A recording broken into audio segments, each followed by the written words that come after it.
Hello to all my viewers. This is Dr. Dhaval Maheta, and today we will understand how to do advanced filtering for continuous variable in Power BI. So, let's go on the canvas of Power BI. To understand the advanced filtering for continuous variable, we will create the funnel chart.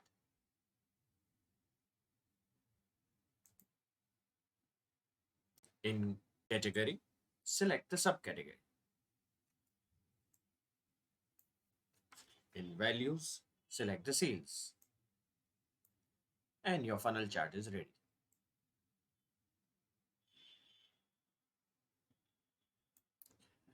Now, uh, activate the quantity from here and drag and drop it into the filters.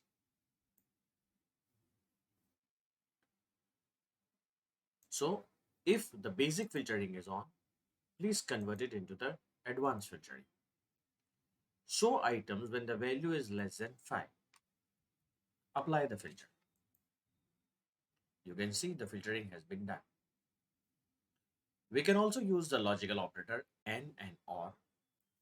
So show the items when the value is greater than 5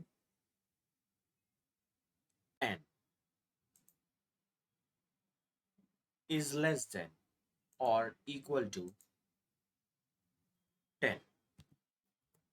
Apply the filter. So you can see the filtering has been done. So instead of and, you can also activate the or operator. Apply the filter is greater than 5 or is less than or equal to 10.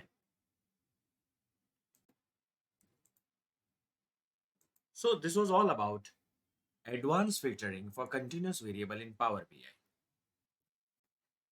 For more such videos on Power BI, you can refer my playlist in which I have uploaded many videos on Power BI. Please don't forget to subscribe my channel, like and share the videos on Power BI. You can also join me on LinkedIn and Twitter. Link is given in the description box.